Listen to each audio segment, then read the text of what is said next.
tusitumie ajenda ya Oktoba 29 kama sehemu ya kujijenga hasa katika matatizo ya watu. Unajua Oktoba 29 watu wamepoteza ndugu zao. Sasa uwezi kila siku kwenda jukwani unahubiri kuna hili. Tuwe watulivu, tusubiri serikali ilete nini kilitokea, nani alihusika, hatua zipi zitachukuliwa. Hapo mjadala huo utakuwa unakwenda vizuri. Lakini kwa sasa wanasiasa tuachane na yale mambo ambayo yanatonesha makovu na tusitumie kama ni fursa ya kisiasa sasa kutafuta kujijenga sisi binafsi, kwa sababu lazima tuwe na huruma na maisha wa Tanzania, lazima tuwe na huruma pia na taifa letu na vizazi vinavyokuja, kwa yale ambayo yametokea iwe kama funzo na sio jambo la kushabikia au la kusherekea. Ni jambo ambalo linahitaji uvumilivu na matokeo ya tume ambayo imeundwa. Kwa hiyo rai yangu ya mwisho ni kwamba vyama vya siasa na sisi wanasiasa tusitumie tukio lile kama sehemu ya kujijenga kisiasa kwa kulihubiri na kulizungumza, ambapo tunaendelea kuweka majeraha. Tunachotafuta sasa ni kurudi katika nchi moja, umoja wa kitaifa, turudi kwenye maridhiano, tukae tujenge taifa, tusukume maendeleo ya wananchi wetu wakati taifa likiwa na amani, umoja, upendo na mshikamano. Nikatumikia serikali, lakini chuo kikuu nimekuwa pia waziri mkuu wa chuo Tumaini pale Iringa. Okay. Iringa University nimekuwa katibu mkuu wa vyuo vyote nchini TAHLISO mwaka 14. Okay. Na baadaye nikatoka kuwa DC nikahamishiwa Iramba na Mheshimiwa Dr. Samia. Nikateuliwa kuwa katibu mkuu wa vijana wa Chama cha Mapinduzi 21, nafikiri kuwa mwezi Juni kama sikosei. Kwa nimekaa hivi CCM miaka miwili. Nikapelekwa kuwa DC wa Urambo. Nimetumikia Urambo, nikapelekwa kuwa DC wa Momba Tunduma.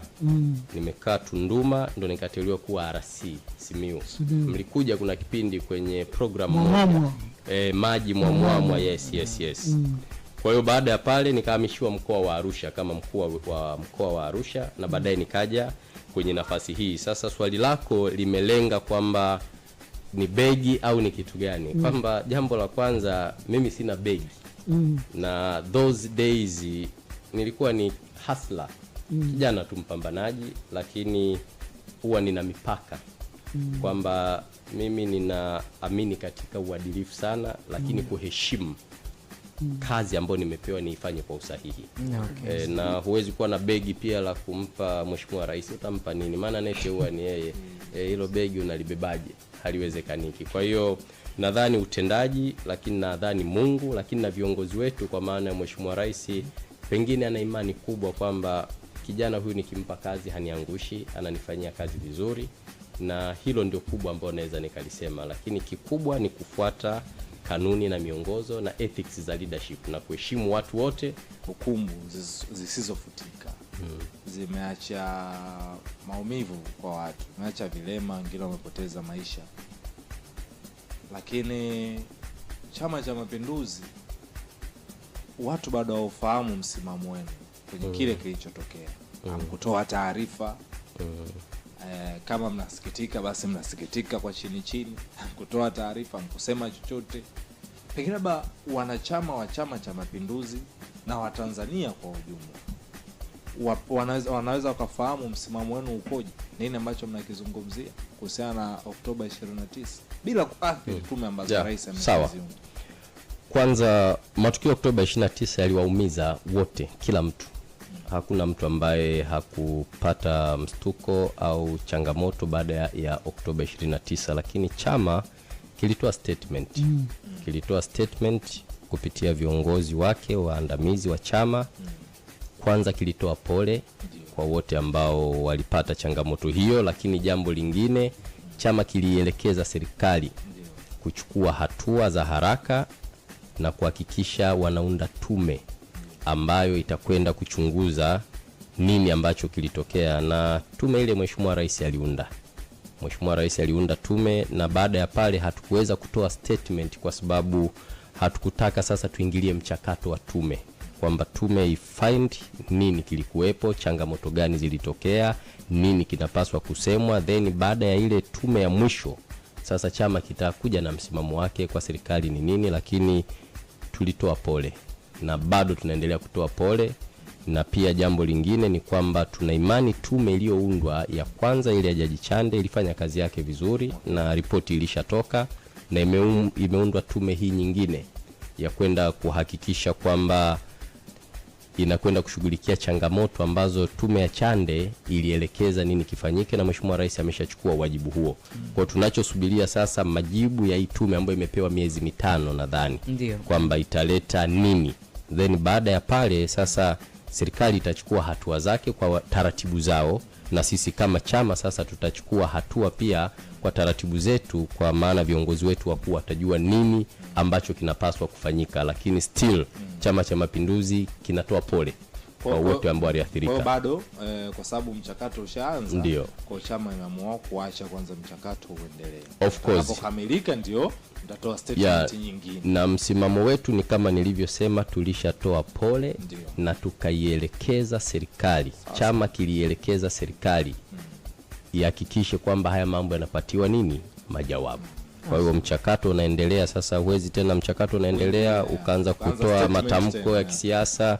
Acha wataalamu, wanataaluma, watu wachunguze, finding out zipatikane, then baada ya hapo tutajua nini ambacho kinaendelea.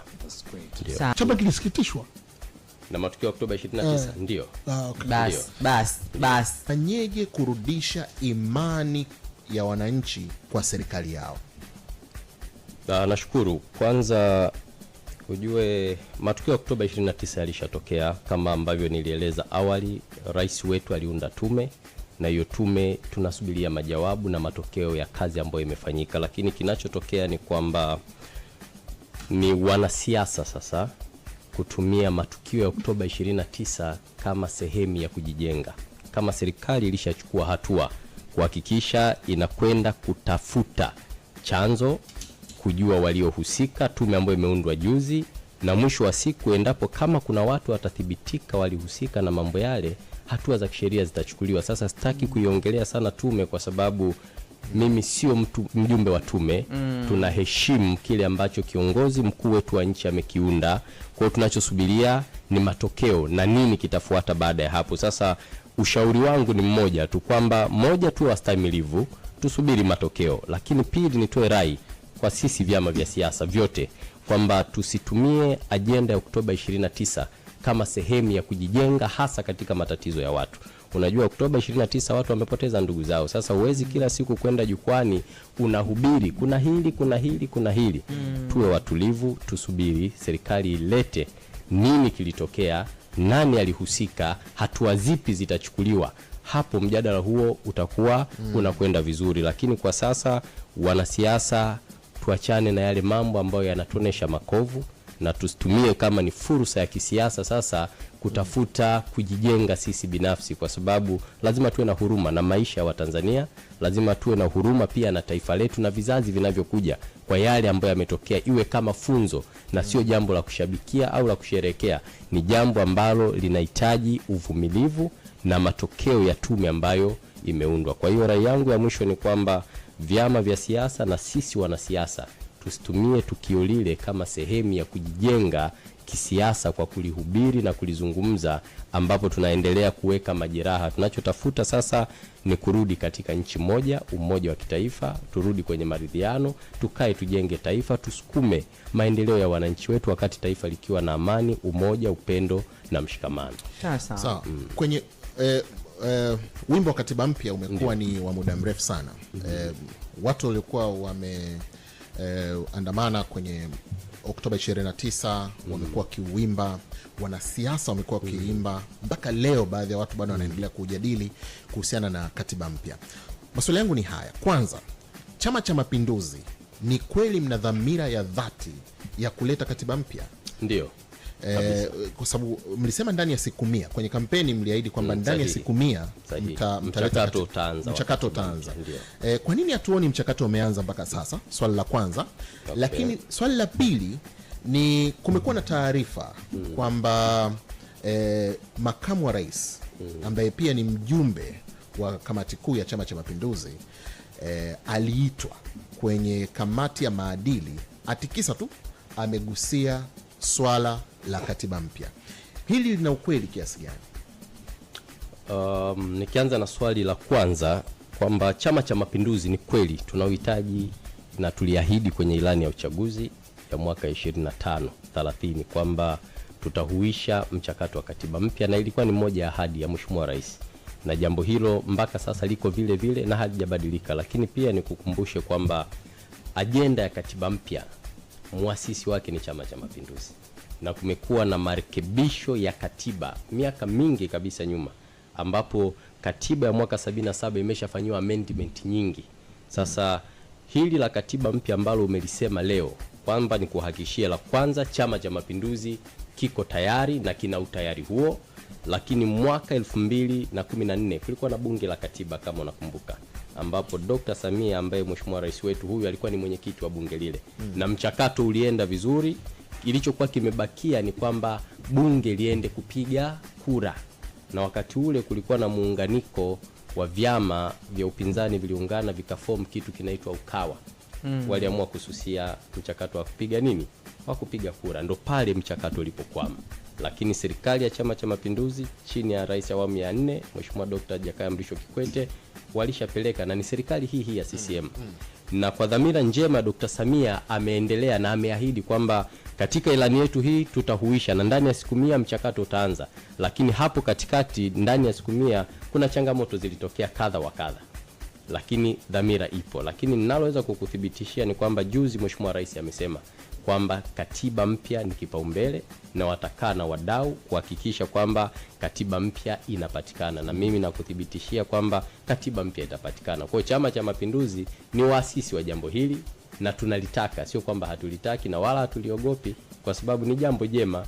Lakini shida kubwa ni kwamba kwa kipindi cha mwaka 14 wenzetu waligoma, lakini katiba mpya itapatikana. Sawa. La makamu wa rais, na hili la Mheshimiwa makamu wa rais ambalo umelisema la kuitwa maadili. Sasa kwanza, ndani ya Chama cha Mapinduzi sisi CCM hatutambuani kwa vyeo, tunatambuana kwa wanachama. Yani ili uweze kuwa kada wa chama lazima uwe na kadi ya Chama cha Mapinduzi. Kwa hiyo moja, tunatambuana kwa wanachama wetu. Kwa hiyo kama kuna mwanachama ameitwa kwenye maadili ni jambo la kawaida na sio jambo geni, na ilishatokea pia miaka mingi watu kuitwa, hata juzi watu wameitwa kawaida tu ngazi mbalimbali, ni jambo la kawaida. Kwa hiyo hilo ni kutoe hofu kwamba aliyeitwa sio makamu wa rais, ila kama ikitokea anaitwa mwanachama yoyote wa Chama cha Mapinduzi. Okay.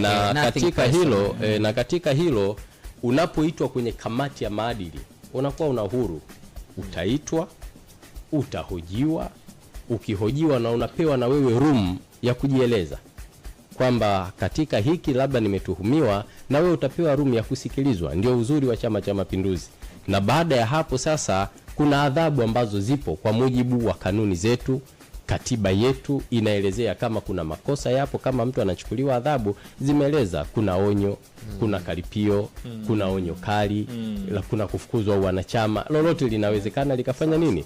Likatokea. Kwa hiyo kuweka mambo sawa ni kwamba kama kiongozi au mwanachama ameitwa, anaitwa kwa nafasi yake kama kada wa Chama cha Mapinduzi, ambapo kama mimi naweza kuitwa au mtu yoyote. Kwa baada ya hapo sasa kamati ile ndio itafind sasa kama mtu anakosa au hana kosa, lakini lipo hivyo. Kwa hiyo aliitwa, pengine aliitwa, na ni kweli kwamba aliitwa na pengine kuna adhabu ama onyo limetokea kwa namna yote, au mchakato unaendelea? Hapana, mpaka sasa wewe nikikuuliza umeiona taarifa yote ya chama kwamba ameitwa, ni haipo taarifa rasmi, lakini rumors zinasema hivyo. Lakini kama ataitwa, maana yake mimi siwezi kujua, yeye ndo atajua kama ameitwa baada ya kupokea either barua ya wito au nini, na sijui kama amepewa barua au hajafanya nini. Hiyo inakuwa kati yake yeye na kamati. Kurejea hapo mimi nitakuwa na swali. Ndio, karibu. Kwamba huyu makamu wa rais ambaye Dr. Nchimbi ametajwa. Chama mnalindaje viongozi wenu? Kwa sababu serikali, unajua uwezo kuitenganisha chama na serikali. Ndoa ile. Kuna wakati huo pia anashambuliwa sana. Nani? Huyu makamu wa rais Dr. Anashambuliwa. Nyinyi kama chama anashambuliwa na nani? Wanachama wenu wengine wakiwa mazungumzo kupitia mitandao ya kijamii, kwenye vyombo vya habari. Kana kwamba inatengeneza kama kidaraja kuonesha kwamba yeye yuko peke yake. Tunataka tujue kwamba okay, sawa. Unatuuma hiyo utalijibu mwenezi. Tuna tetesi kaitwa maadili. Lakini kuna namna pia tusikii wanao mtuhumu na kumshambulia wengine, hajawahi kusikia mtetesi wameitwa maadili.